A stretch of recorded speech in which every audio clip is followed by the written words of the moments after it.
Welcome back to the ZERT Coffee and Chaos podcast, the show where we talk about anything and everything relating to what it means to be a survivalist, prepared individual in today's society.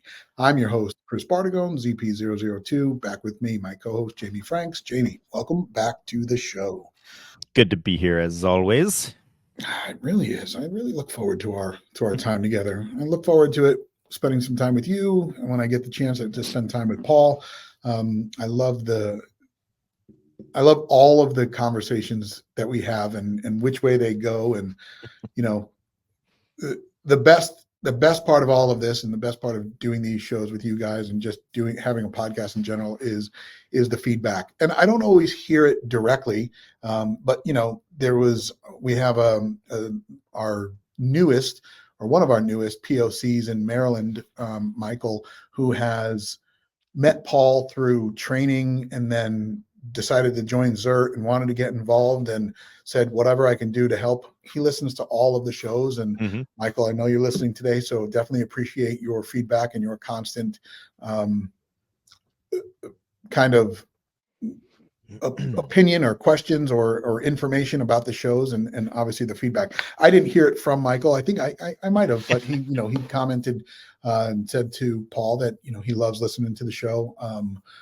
And he listens to both obviously shows with you and then with shows with Paul and likes to hear the difference in opinions and views. So it's great. And I think that's what makes this so exciting. I'd love to have more ZERT members on the show, whether it's with us, with just me and them, just to talk to people around the country, around the globe that listen to the show and have something to share. So as always, guys, we put this out on Spotify and Apple, and then we release the video on YouTube. So we always ask for feedback. And if you are wanting to be on the show, you can always comment on it, or you can send an email to info@ZERTNation and ZERTNation.com, if you will, and just say, hey, I've got a topic I'd love to talk about, and we can explore that. And I think it'll be fun. Yeah, and as anybody that knows me, like I devour podcasts all day long, every day. I mean, no matter what I'm doing, like when I'm working out, when I'm working on stuff in my garage, when I'm driving, like the only time when I'm at work sitting in my office, I'll have a podcast on if I'm in there alone. And just because I don't want to be disrespectful to my other coworkers and stuff. But as a avid podcast listener, I mean, that is something I appreciate is different viewpoints and difference of opinion, but also it does help when you kind of build a familiarity with the people on the podcast. And so yes, I think that's all part of it. And it's just so funny. Like over the weekend, I actually I sold a tent. One of the tents that I had, I sold it, and I was talking to the husband while the wife was sitting there kind of packing it all up and learning how to put it all away. And I was talking to my husband. He was like, I was listening to this podcast, and I said, you know what? I don't think that there's an individual out there today that isn't listening to some sort of podcast, some sort of audio book. It's just easy to do. And, we've always wondered if people watch this as a podcast or listen to it more. And I think we probably have more audio listeners than we do video watchers, because you can do it, like you just said, while doing other things as well. And so that's it opens it up. Again, as a podcast listener myself, there's only one podcast that I'll sometimes watch the video of the podcast, like this, right, and then the rest of them are just like straight audio only, even though several of the ones I listen to are also offered in a video format, but I just listen to them. But yeah, so good. I'm glad that I hope it's continuing to grow, and I'm glad people are starting to interact more, because I mean, for the last several months we've talked about doing, I think going all the way back to the Leave the World Behind podcast, we floated the idea of doing like a Q&A podcast, but we have to have enough Q's to fill an entire answer with A's. So instead of just two D's sitting here. Yeah, that's good. When, and then obviously there's other videos that go up on the YouTube channel. I just released the video on the Alpha Dog Arms EG1, which we've talked about in the past on the show. And then obviously I had a chance to shoot it a little bit last week while I was taking a class up at SIG, a VTAC EDC class. It's not as much of an EDC because I kind of went back to carrying my SIG, and it is a little bit of a longer slide. Obviously, it's a 17 length slide, and it's just not as fun jammed down the front of your pants. But it was a really fun gun to shoot. I didn't get to enjoy it as much, and that's kind of where we're going to go into today's episode. And I didn't get to enjoy it much because I was dealing with something else on the range with the gun that I carry every day. And we'll get into that here in a second. But some of those videos that go up on YouTube, obviously we get some comments on those. And obviously I appreciate all of that feedback as well. So thank you all for your continued support with ZERT and the ZERT Coffee and Chaos podcast, and obviously the ZERT YouTube channel. If you are listening to this and you're not subscribed to the YouTube channel, please head over there and do that.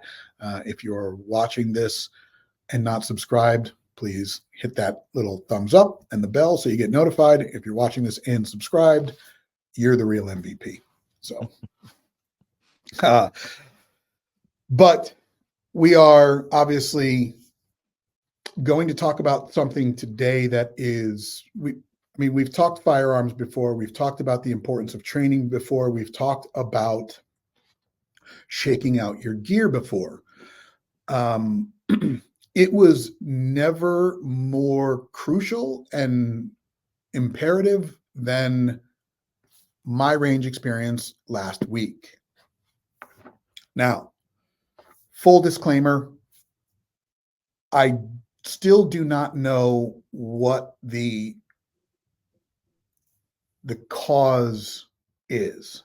There's been speculation, and I won't know until I do some further testing on the range. But just to set the story, it was an EDC class, and I've been carrying my P365 Macro for an extended period of time. Obviously, I carry it with self-defense ammo in it, and I will never carry a firearm without at least running a couple of boxes of FMJ, and when I go to the range with it loaded with carrying ammunition, I shoot that and leave with empty mags. So I've carried that. Back in April, I brought a different macro down to Tennessee when I did some filming and did the knife making with Kyle from Viking Tactics. That is the original macro, which has the comped slide, and it's got a Sharps grip module. I ran quite a bit of ammo through that firearm down there, and it ran fine. Kyle ran his macro down there and had some issues. Opened up the firearm, dropped the mag. He was shooting some Winchester ammo. I had other stuff. I don't remember what it was. It was running flawlessly. Loaded a mag with Norma training ammo, put it through his firearm, ran flawlessly. Working in the firearms industry, specifically working for ammunition manufacturers in the past, the ammunition would always be the first to be blamed if a firearm didn't function properly. Mm-hmm. So with that being said, obviously we were like, oh, maybe it's this ammo. We moved on with the rest of our day. Everything was fine. Fast forward, I bring my other macro up, which is the one that I've been carrying, not comped, just everything is standard. Everything is original on it. First set of drills are just up drills. So from the holster, up one shot, reholster, no problem. The next set of the next string of drills is when the wheels just came off, and it was up. You get the command on up, and you fire 3 shots, reholster. First string, no problem, reholster. Second string, first shot, second one, failure to extract. Okay, tap, rack, or tap rack, no bang. Obviously, clear the malfunction, drop the magazine, get the spent shell out, or the spent brass round, the brass case out, reload. Next one fires fine. Fourth one, same thing, failure to extract. All right, what's going on here? So immediately Kyle sees it. He was like, well, that's the same thing I was having down in Tennessee with the Winchester ammo. And I was like, oh, God. So I go to look at the ammo, and sure enough, I'm shooting Winchester USA 115 grain, just their white box crap. Yep. I was like, this is not good. So right off the bat, I'm having it's the second drill of the day, and I'm not happy with what's happening here. So the AI comes over, who's a SIG instructor, and he's shooting a macro. He was like, let me see that. So he runs it, and he just does a mag dump, no issues. I'm like, okay. And right off the bat, he was like, it's your grip.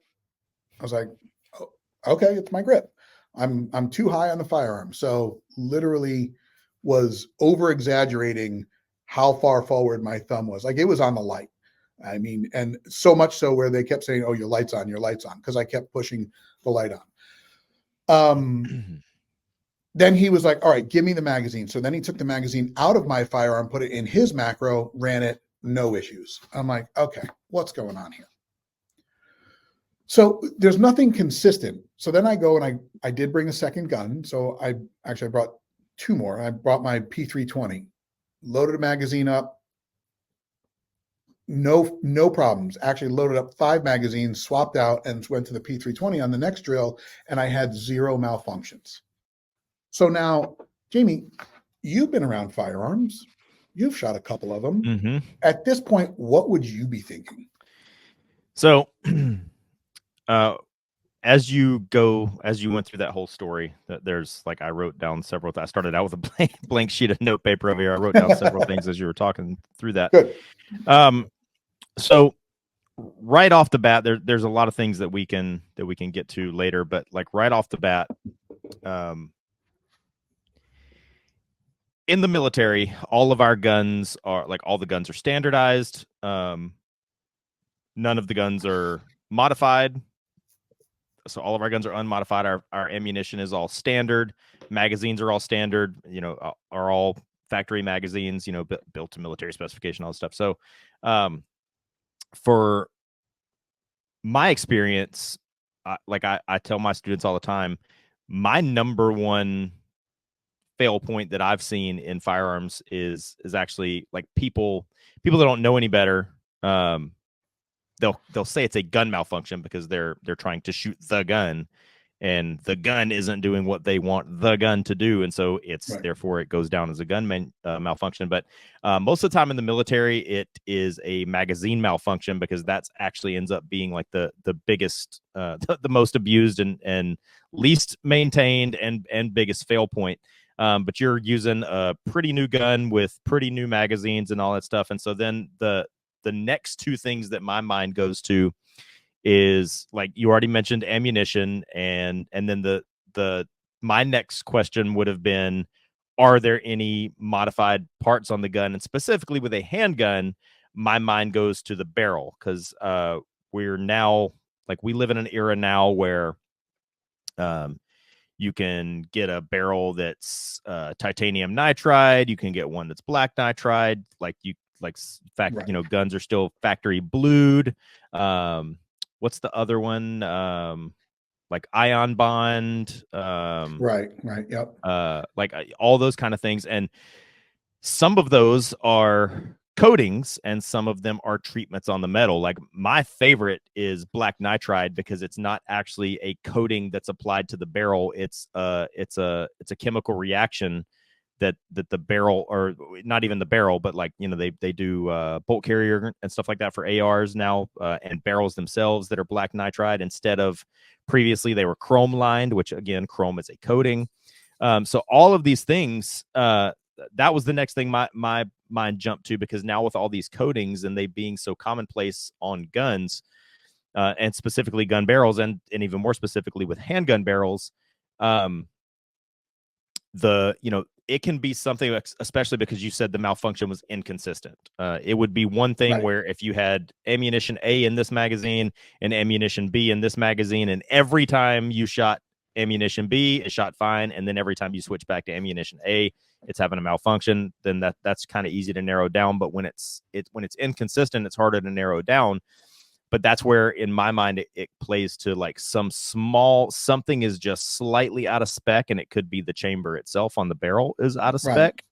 or that the coating is slightly too thick, inside the chamber or something like that. And this is one thing. This kind of leads into another thing I wrote down, but you don't see it so much anymore. But maybe 10 or 12 years ago, I think this whole side of the industry has died down with like these super expensive custom, like Nighthawk customs, and like all these like custom 1911 guns and stuff like that. I don't think it's that bad at all. You don't think so? Okay. No, I mean, you look at staccatos out there. I mean, the guy next to me on the line started with a P226, I think, and then busted out the staccato. Well, staccato is different. As far as I know, staccatos are factory made guns, and that's where I'm going. Like, there used to be these outrageously expensive like 1911 platform guns, and you're talking like Dan Wessons and and like Nighthawk customs. Or okay, yeah, all right, sorry, sorry. But anyway, the answer, why is this freaking gun so expensive? And the answer would be like, oh, well, all the parts are hand fitted. I'm like, yeah. And the guy, Dan Wesson's a legend. Well, okay, but Dan Wesson is 77 years old. I want a slide that's fit to my gun by a machine that uses lasers and a computer program and all this. I don't, not some 77-year-old's bifocals and a rat tail file, but along with that, just like everything, a milling machine is a machine, and it goes to a specification. And a lot of companies that build these things, they inspect, 1 out of every 100 or something like that to make sure that the machine is maintaining its accuracy and specification. And you might have gotten the 99th one or whatever before the 100th one that was tested, and go, oh, the machine needs to be recalibrated. So there, a little bit of that does exist. And then, with the ammunition, with the Winchester white box ammunition,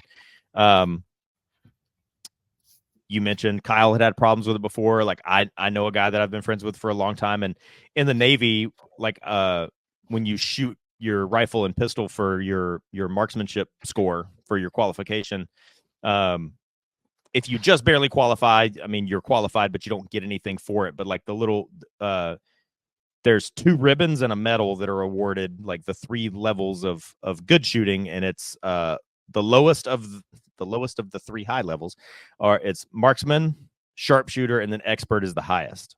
And so one of my friends, he always says that the fastest way to turn a sharpshooter score into a marksman score is to shoot with Winchester white box. And which kind of leads me into another. It's so bad, but I mean, well, we'll get to it, maybe it being true or not, but it's so bad. One of my other points about just the firearms industry in general as a whole that I've made for many, many years is that I've always said that the firearms industry is the last industry in America where the saying still holds true that you get what you pay for. This is mostly true, I find, is that everything in the firearms industry that's expensive is expensive for a legitimate reason, and everything that's inexpensive is inexpensive for a reason. And the example I always point to, if anybody doesn't understand that analogy, is an optic. I've always told people that are like getting their first rifle or their first AR or whatever, and they ask me what optic they should put on it. I always this is a hard pill for some people to swallow, but I always tell them that the general rule of thumb is that your optic should cost as much as the rifle. So you're doing yourself a great disservice if you get a $2,000 rifle and put a $99 optic on it. It's like putting the the most expensive motor oil you can find in your car, but using like the cheapest Fram filter to filter it. You know, it's I get it. one is defeating the other. Right. And so, and like, and again, using that same analogy, I always tell people, like, if you've never shot with a high quality optic and you don't understand why this one costs $139 and why this one costs $1,800, as soon as you hold those optics side by side and look through them, you will immediately understand. So, but that also plays into ammunition. Like, ammunition that is cheaper for a reason, because it's more mass produced, it's less QA'd, it uses, you know, it's a spectrum for sure. Yeah, I'm going to challenge you on that one, but go ahead, finish that. Well, I was going to say, like, it's cheaper ammunition because they produce it in greater bulk. It's subjected to less QA. It's using less expensive components for the manufacturer. It translates to less expensive price tag for the consumer.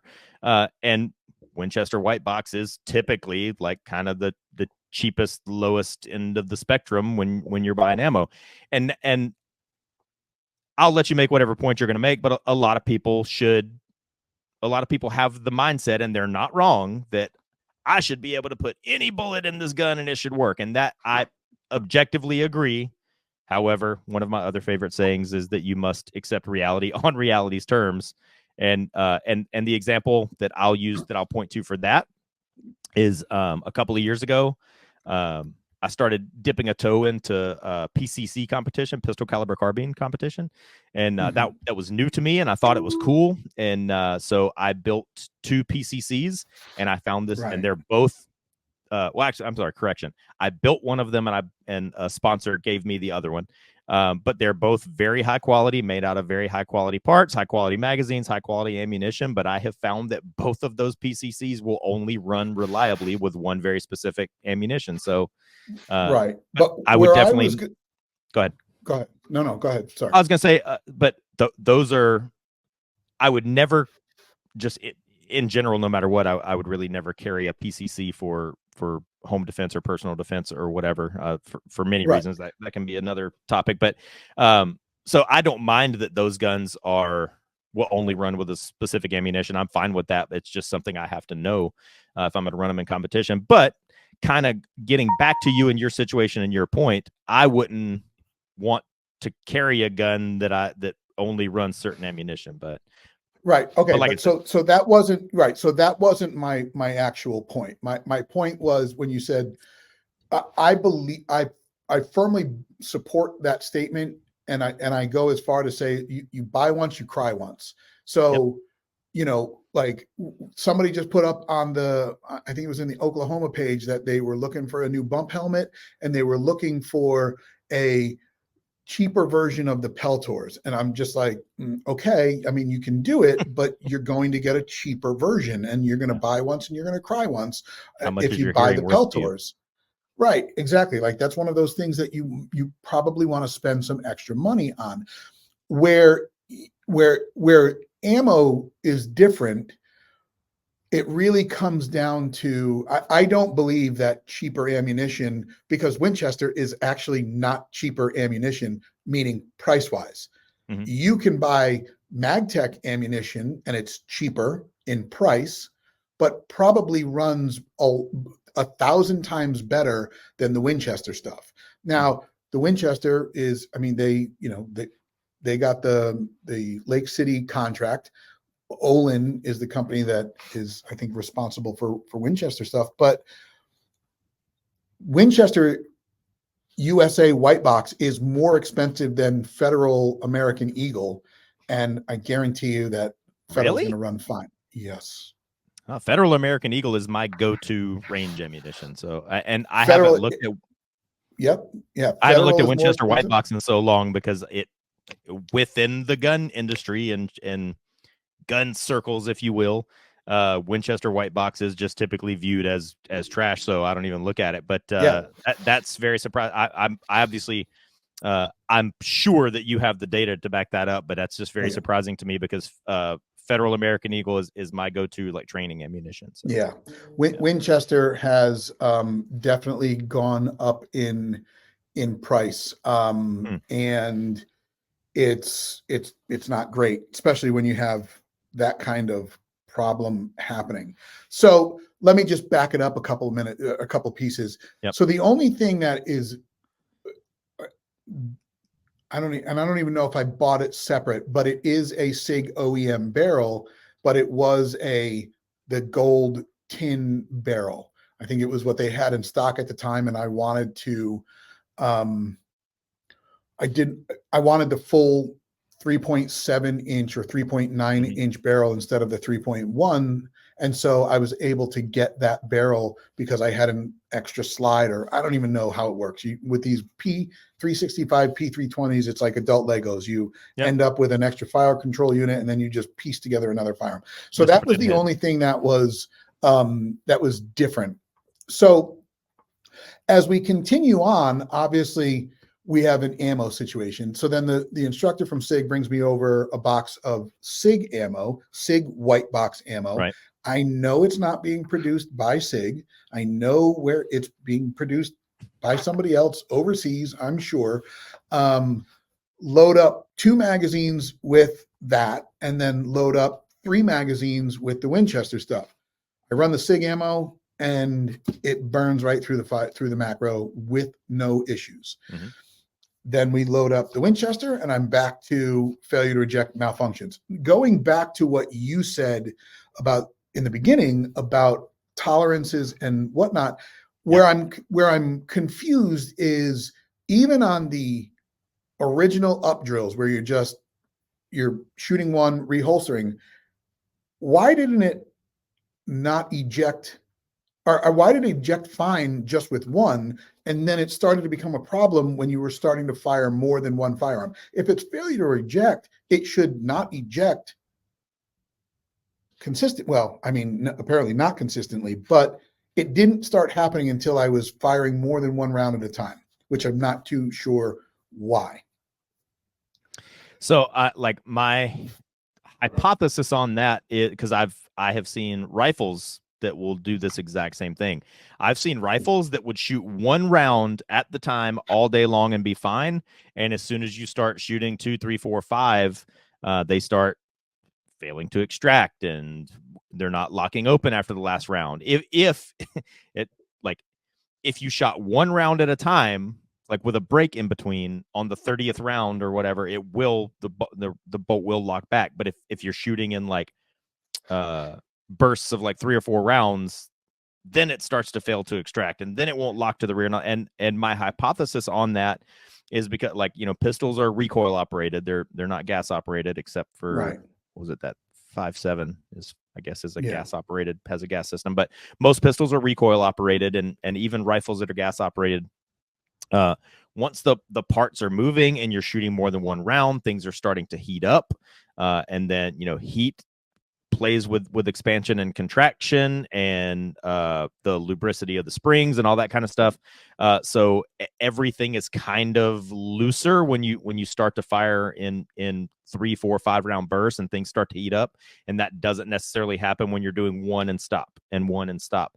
Right. So, and also, like, 2 things can be true at once. The ammunition could be slightly out of spec, coupled with a barrel. Just, again, this is just my guesses, that like the coating on the barrel being slightly out of spec or out of tolerance, and right. Those 2 things are playing together, because like the Sig ammunition may have a tighter tolerance. And that was one of the other things I was going to talk about too, is with having a gun that'll only run certain types of ammo, that you can run into a situation where you're unable to kind of be realistic with yourself, because obviously, like, good, like, federal HST defensive ammo is like $60 for a box of 50. So that, it's over $1 a round. Well, if you're going to a class that you're shooting 400 or 500 rounds in a day, you're not going to shoot 500 rounds of federal HST. You'll go broke.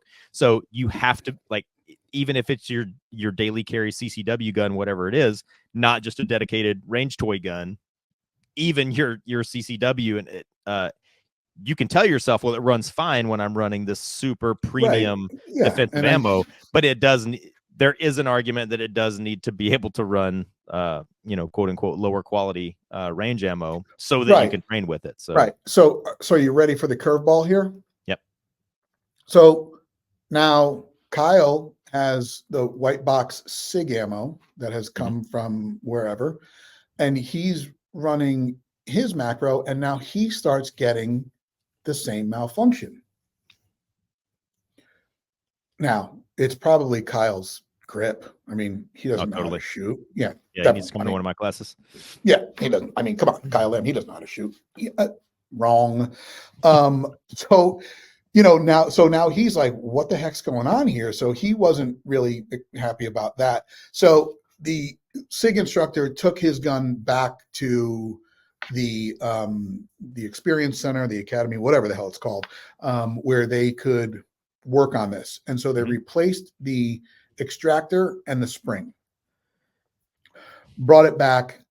Everything seemed to be good. At this point, I had put the macro away and went to the P320, and I was having zero malfunctions at all. The P320 is it's a Frankenstein P320. I mean, I bought the fire control unit. I just put it into a grip module. It's got a slide that has, cuts on the slide. So it's got suppressor height sights, and it's got an optic on it, and literally ran without problems at all the rest of the day. So when he got back with Kyle's gun, Kyle's like, well, short of him having to go home and send it in for a warranty fix here, do you want to just go take it and bring his up? So he brought mine up, replaced the extractor, came back, ran mags through it, and he was like, everything's fine. He was like, the only time it malfunctioned was when I was limp wristing it because I wanted to see if I can induce a malfunction. He did. I was like, okay, cool. He was like, here, take it. So load up a magazine, fire 4 rounds, failure to extract. I'm like, okay, I don't know. He was like, I just think it's that gun doesn't like that ammunition. That's where I have a problem. I do too. That's where I have a problem. That's not an acceptable answer to me on a mass-produced factory gun. Right, exactly. Now, again, and it is a factory gun because the barrel is a factory barrel. Yeah, so agreed. I bought your barrel and I slapped it into your firearm. So then the last thing he does, he's like, okay, I'm going to swap out the barrel. And he swaps out the barrel and he ran it. And I think everything went according to plan with the barrel. And I was like, okay, well, I have another barrel at home. And I guess I'm not going to spend, I didn't spend the money and the time to go take a training class. And I say this with, kind of a little bit of whatever, like I didn't spend the time to have malfunctions all day. I wanted to get something out of it. Now, what did I get out of it? Well, I got a very valuable lesson out of that. And that is no longer my carry firearm until I get to figure out what the problem is, because that's just unacceptable. Now, have I run the firearm before without malfunction? Yes. Have I put 750 rounds through? And again, I didn't put 750 rounds through it. I didn't probably get to put 200 rounds through it before the wheels fell off. Do I carry that firearm every single day with Winchester white box? No, I don't. But am I going to trust that? Not a chance. Not a chance. Until that firearm goes back to the range with the condition that it left the range with the same amount of ammo and a second macro to then test that ammunition again. That is in the safe. No more.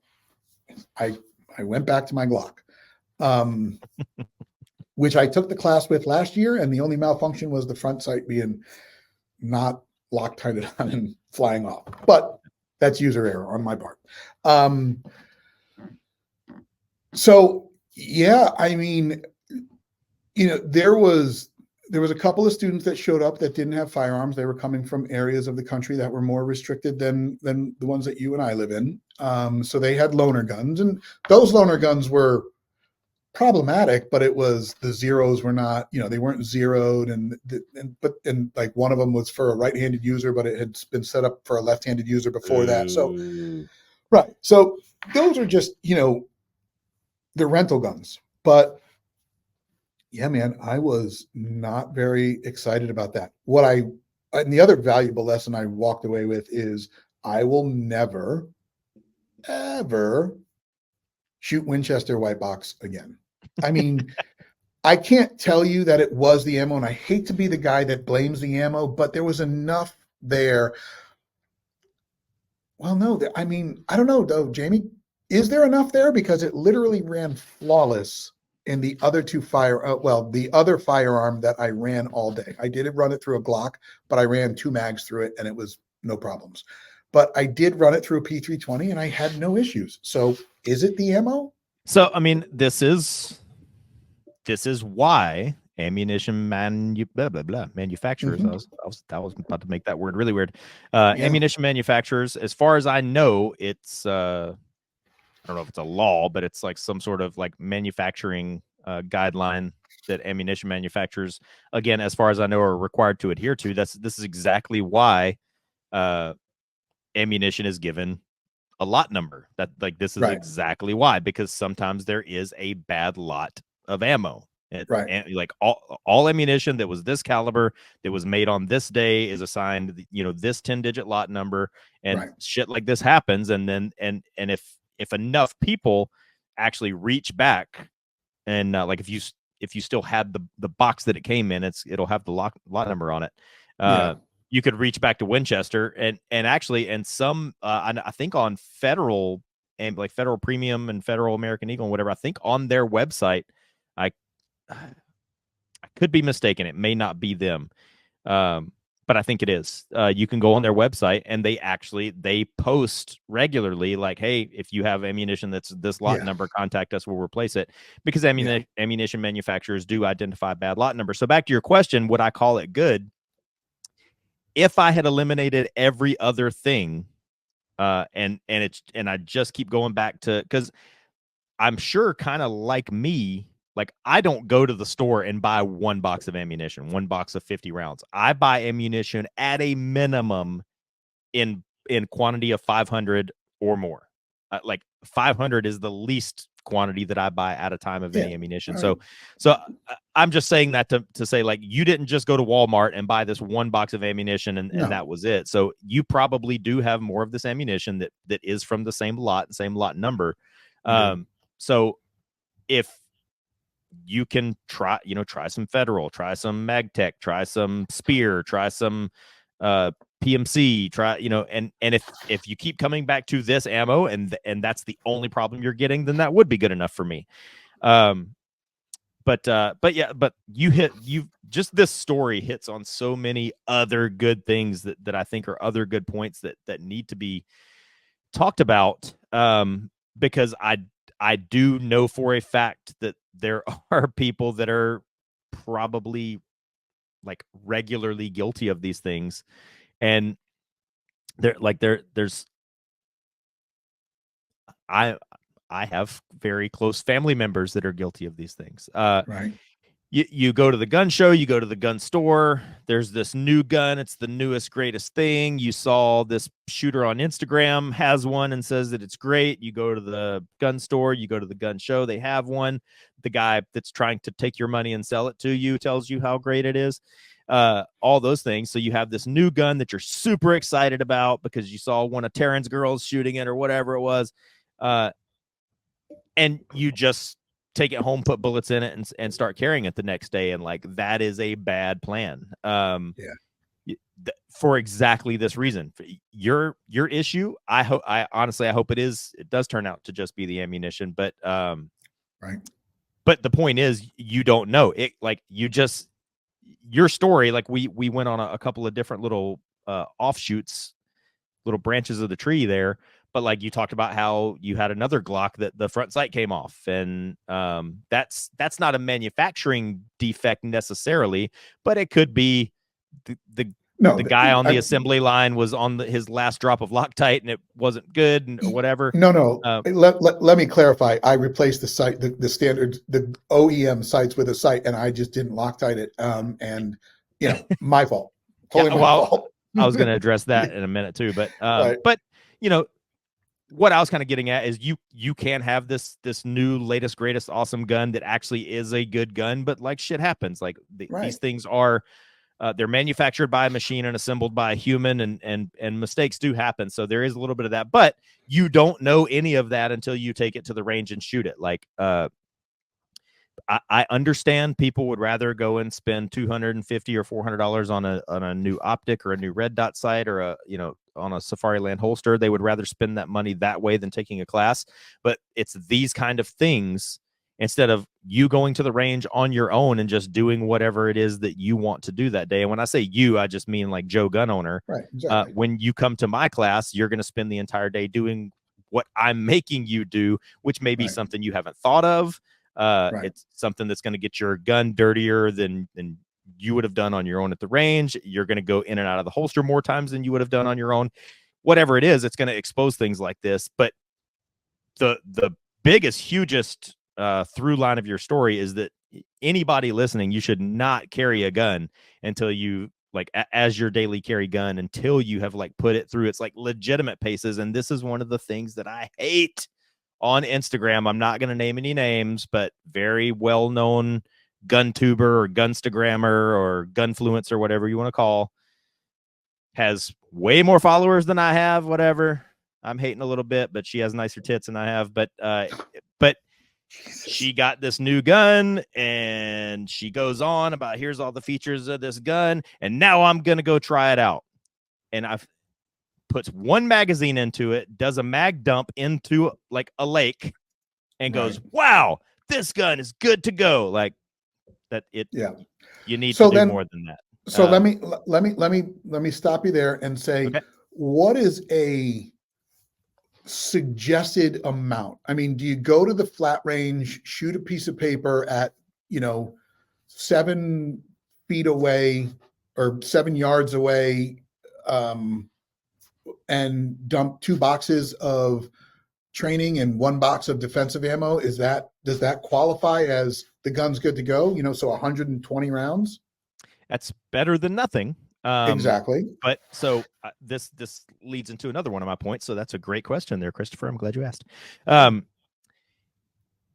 of the other things I was going to say, don't do, don't just buy a gun and start carrying it the next day without putting it through its paces. But you don't want to be the guy with 10 different carry guns. And this is my Monday gun and my Tuesday gun and my Wednesday gun. I have a lot of guns. Admittedly, there are 3 that I actually carry that I consider my carry guns. And I know there are some states where if you have a concealed carry permit, you have to put your specific guns by serial number on your permit. Yeah. I know in North Carolina, where I'm from, you just get a carry permit and you can be the guy in Desperado if you want to be, no. But in California, you have to specifically, each gun that you're going to carry has to be each gun by serial number has to be added to your permit. But all that aside, that's not why I only carry. There's only 3 guns that I carry, and one of them I carry about 90% of the time, or maybe 85% of the time. One I carry about 10% of the time, and one I can carry about 5% of the time. And that has to do with how well they conceal. Because to me, how concealed you are is almost as important as what gun you carry. But anyway, you back to your question about putting it through its paces. So the out of those 3 guns that I carry, the most recent one that I bought, what did I do? I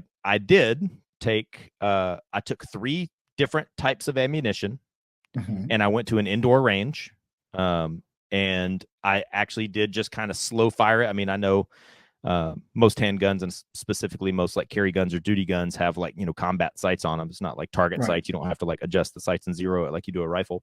But for lack of a better word, I'll say to zero the gun.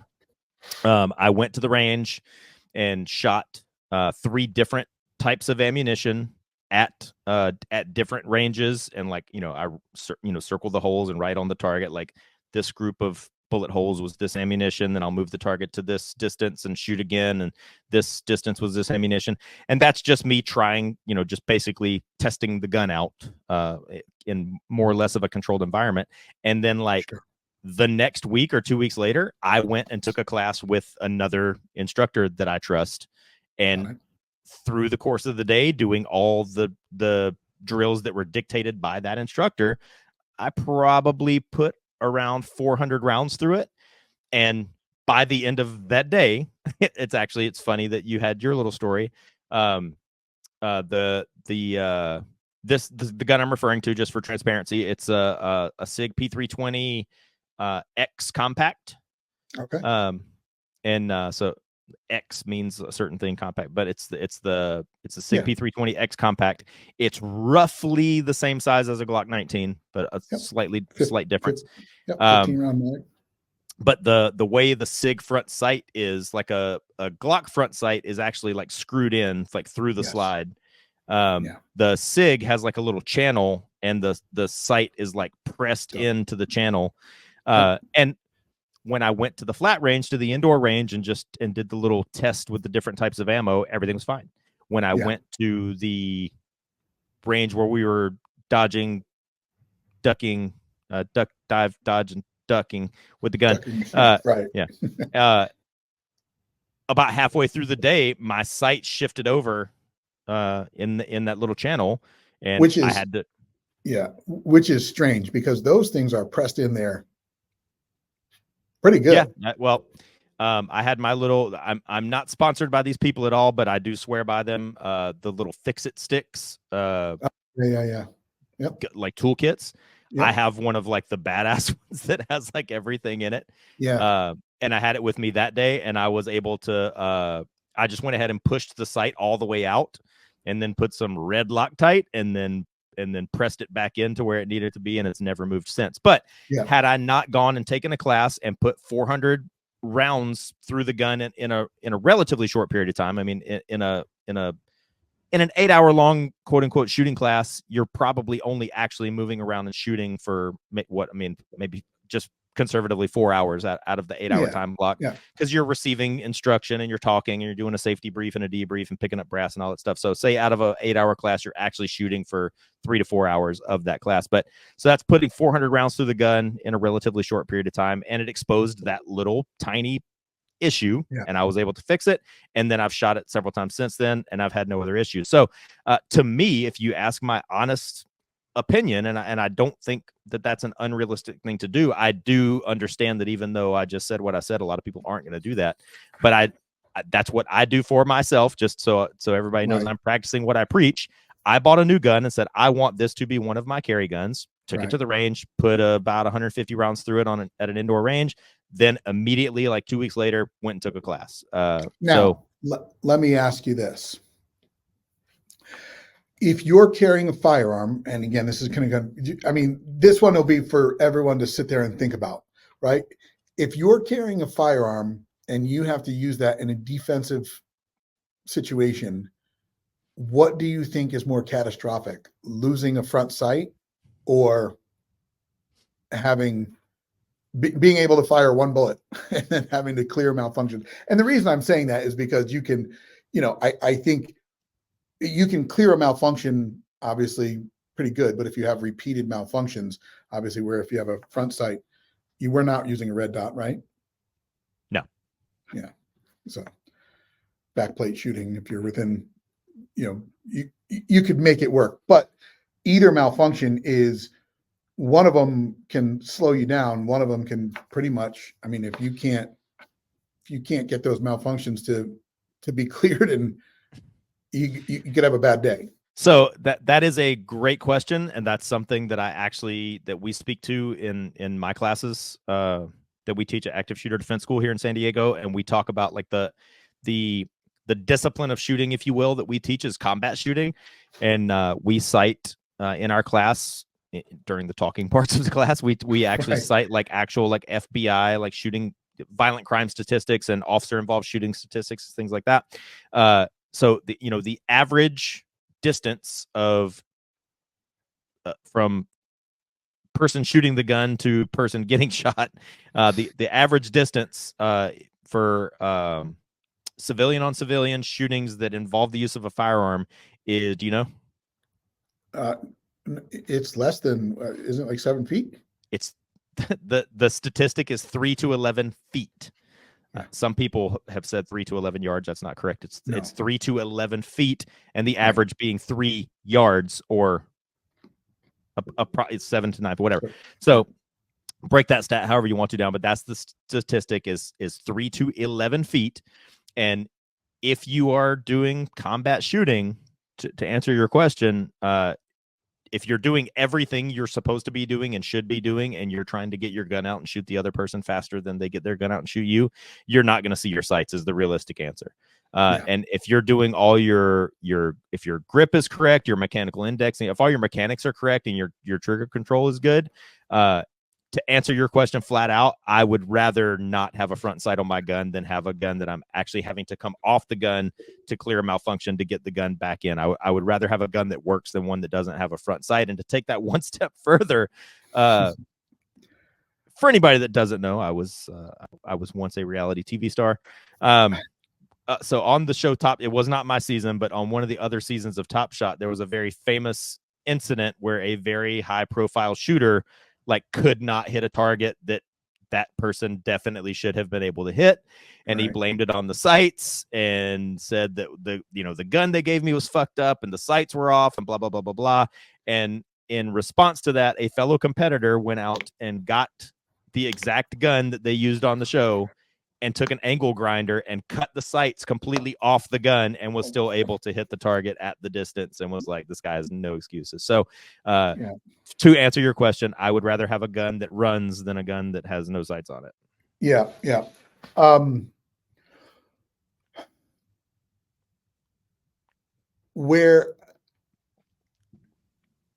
And Kyle said it, and obviously we said it,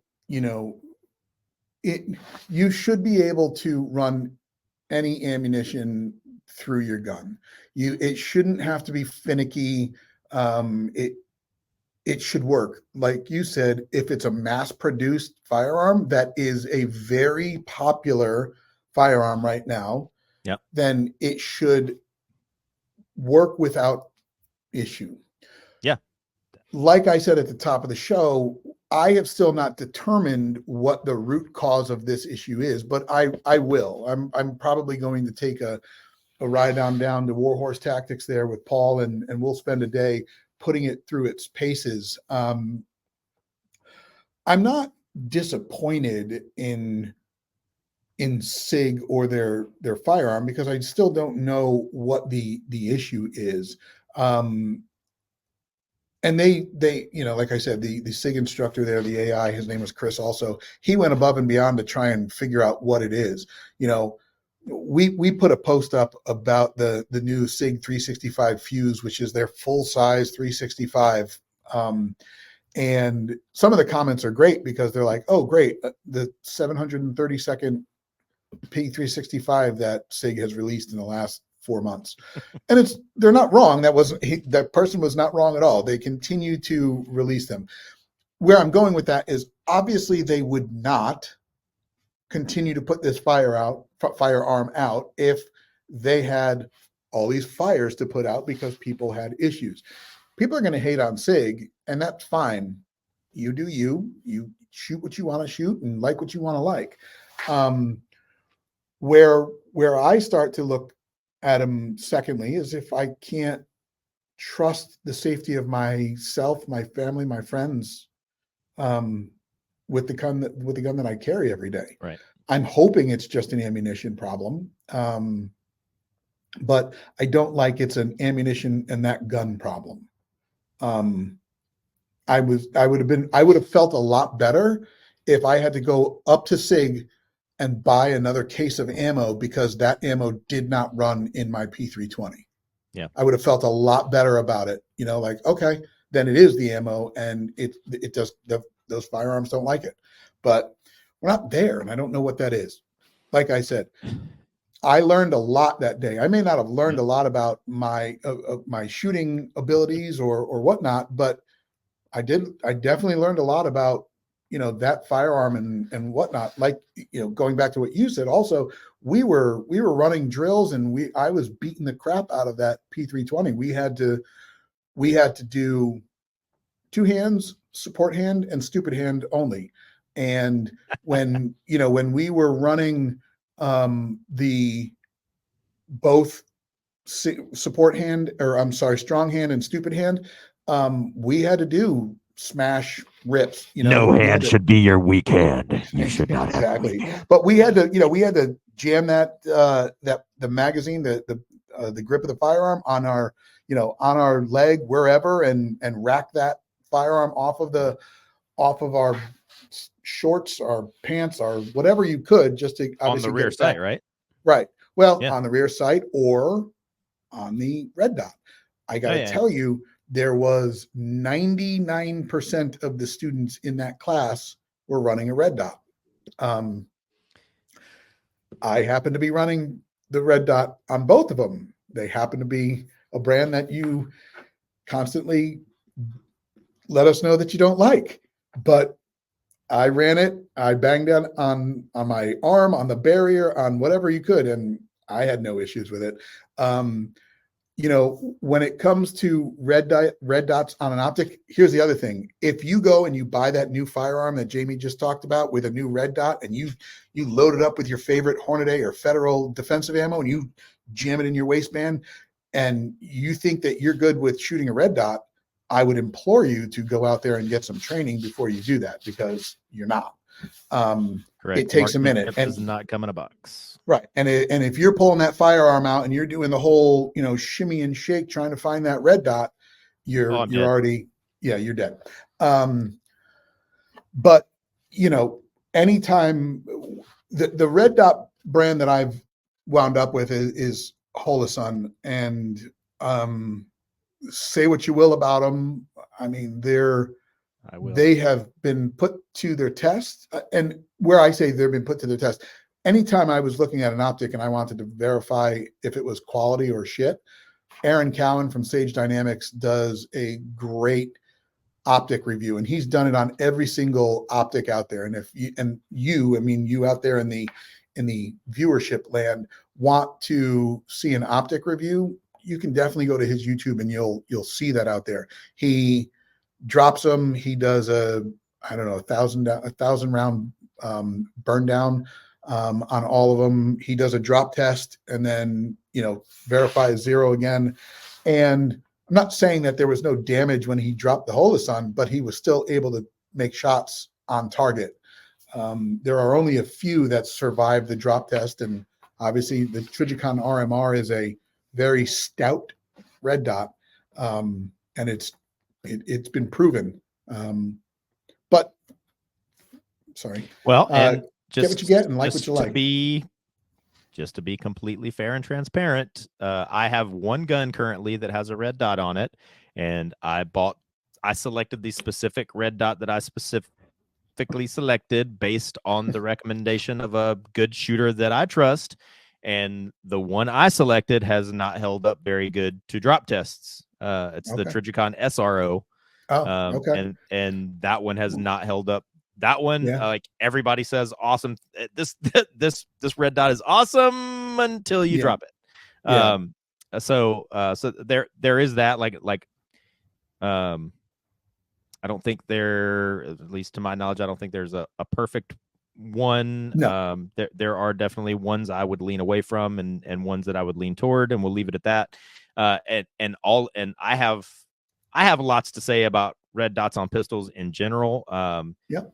And again, just to be fair and objective and transparent, I'm sure that there are thousands of shooters that could put a red dot on their pistol and outshoot me. But last year, at the end of last year, I went to a class and as a student, and I was literally the only person in the class that did not have a red dot on my gun, and I was the best pistol shooter there. So I mean, and the reason I say that is not to jerk myself off, but is just to say that whatever you're going to train with it. Exactly what you just said. Don't think that you're going to go buy this new gun and put this new red dot on it, and all of a sudden you're going to show up and outshoot me. That may be the case, but it's probably not going to be. but it's not because I just Right. fell from the heavens as the world's greatest shooter. It's because I train and train and train and train and train. Right. And at my level, I have found that I am much better and much more consistent without a red dot. But that's also because I have decades and decades and Sure. millions of rounds shot on iron sights, not on a red dot. So Sure. And now, and what I'll kind of just continue on there with, we're sitting here, we're talking about shaking out your gear, and we're talking about dropping your firearm to see if it holds up. Obviously, we're not, I wouldn't say to anyone, hey, listen, yeah, you just went and bought that $1,000 whatever macro with a red dot on it. Yeah, take it out and drop it from shoulder height to see if it. Don't do that, but stomp on it like James. Right? Yeah, exactly. He does it so you don't have to. How's that? That's the best way to. No, and that's totally fair. So I know that Sig is putting out red dots, and there's a lot of people that are shitting on Sig electro optics from past experiences. I don't know. I know that the Jesus, I can't think of Romeo, whatever. The Romeo that came on the P320s, the original one was hot garbage. And then they came out with the Romeo 2 and the Romeo 3. Again, you do your research and find the one that you like. And do firsthand research. Cause like one of the things about me specifically, like I do not talk trash about things that I don't have firsthand experience with, like 300 blackout. I've always called 300 blackout the caliber that should not exist, but I didn't get my information from a YouTube video. I put together a pretty solid, well-researched 300 blackout gun and went out and shot it a lot. And now I can tell you with firsthand data that 300 blackout sucks and is the caliber that shouldn't exist. But now, did you shoot it suppressed? Yes, I have shot it suppressed. But I live in a place where I can't have a suppressor, and that is always my caveat. I don't want to get too far off topic, but that is always my caveat with 300 blackout is the premise of 300 blackout was it was supposed to bridge the gap between 5.56 and 7.62 by 39. But both of those other rounds will outperform 300 blackout on everything except being suppressed. Suppressed 300 blackout is what I like to call movie quiet or ninja quiet. Like a suppressed 300 blackout shooting subs is as quiet as silencers are in movies. Exactly. Out of a 9-inch barrel. But yeah, that's off topic. That's a topic for another day. I've never shot a Sig red dot, or I'm sorry, I've never owned a Sig red dot. We can talk about this offline, or we can talk about it another time. Part of my dislike for Holosun is number one. Sorry if this offends anybody. It's just an observation.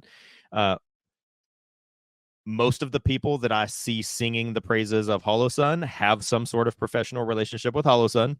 I've been bitten by that snake before, not with red dots, but with other things that the people that are sponsored or that have some kind of financial gain or some sort of arrangement with a company say how great this thing is, and then I spent a whole bunch of money on it and it sucked. But also like at SHOT Show a number of years ago, our booth at the range day, we were the next booth over from Holosun, so I got to see a whole day of, and if anybody's never been to SHOT Show and you think SHOT Show is nothing but like the top tier of industry professionals that know everything about everything, you're wrong. Like a lot of the people that are working the booths are knowledgeable, but the people that are attending SHOT Show, not as exhibitors, as just attendees, are not the most up to speed gun people like one might think. And so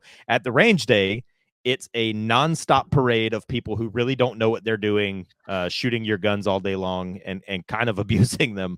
And I can just say that as a person that was in the booth that was right next to Holosun, I saw the Holosun optics not faring too well, being abused by people who didn't know what they were doing.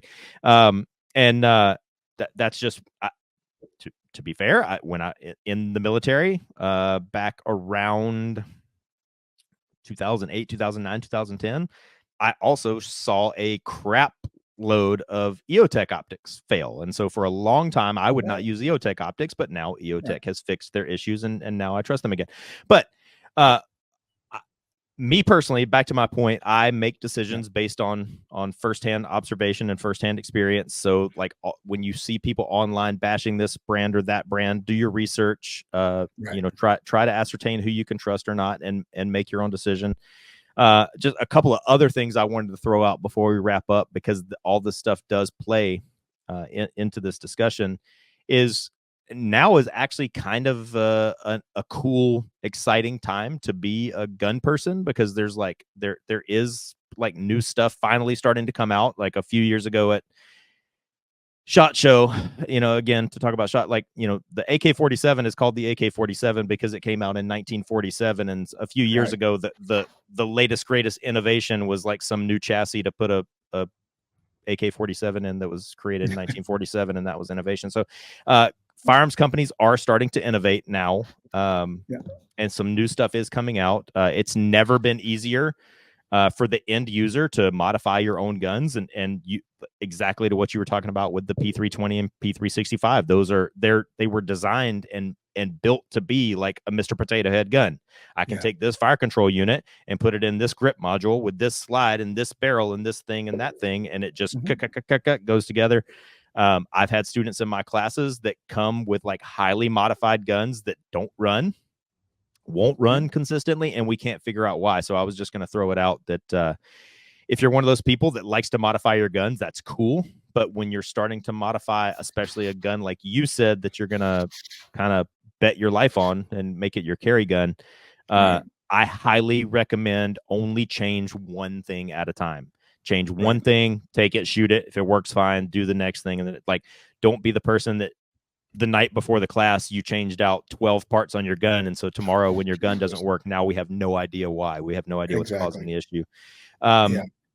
Another thing that's just a concealed carry thing that I've seen that's kind of a mistake is, again, people will go out, as you should, buy high quality defensive ammo, like I keep saying Federal HST because that's what I use.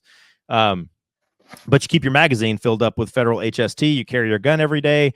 You come home, you drop your magazine, you eject the round out of the chamber, and you put your gun in your magazine and your ejected round on your table or in your safe or wherever you put it. The next day you go to carry again. You put your magazine in, boom, rack it.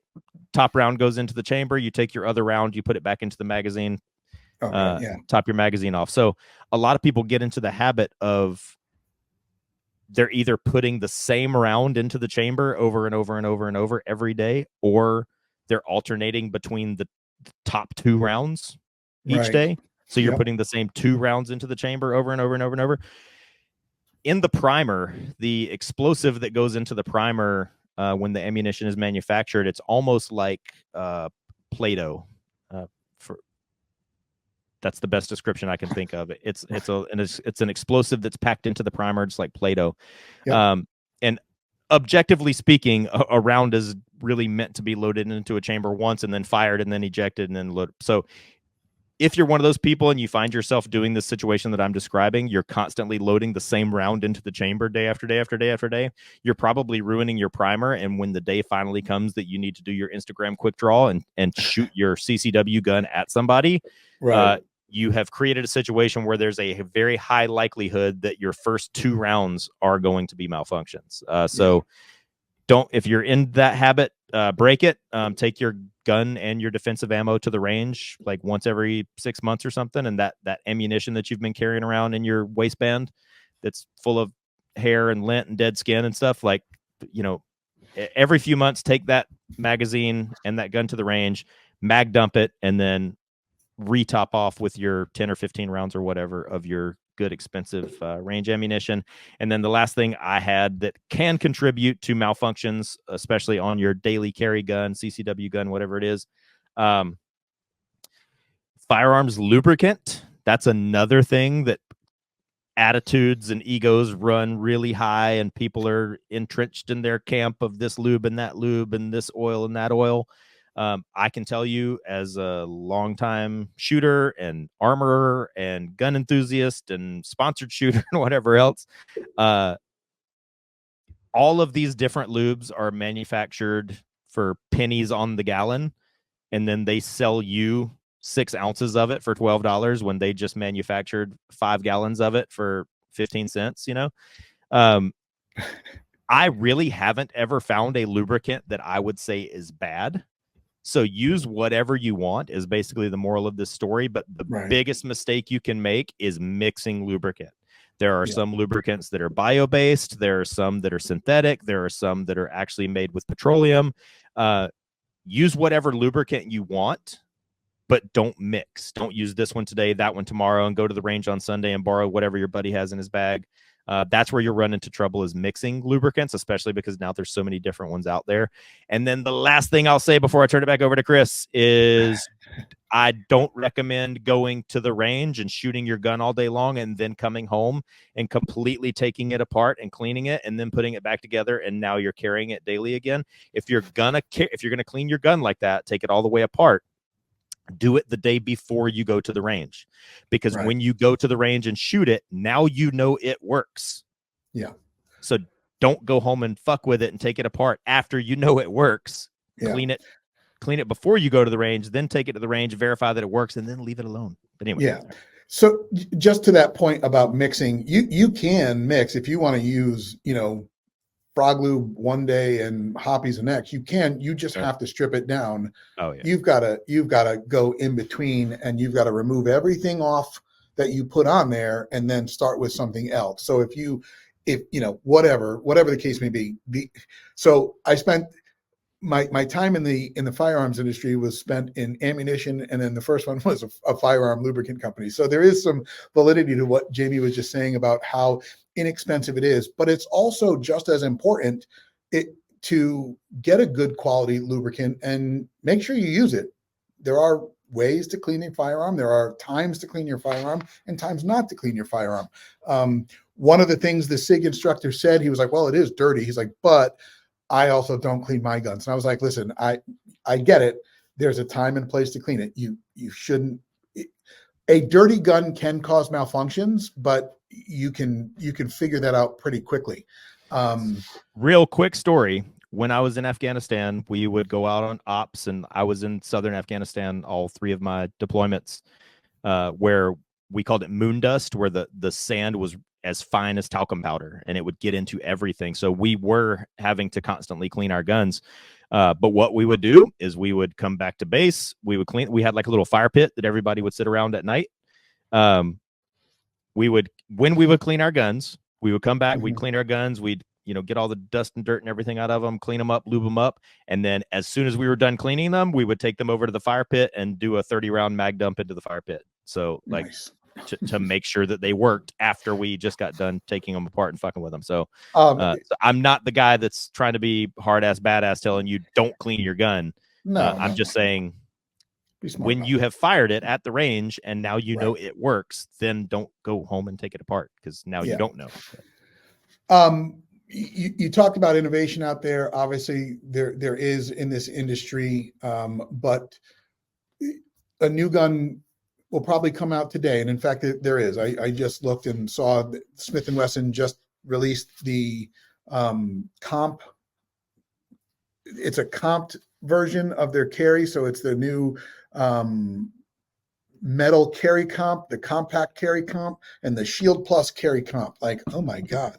Like, let's make it more challenging for people to just speak. But anyway, the compensated pistols are a thing now. So obviously all of these companies are jumping on the bandwagon.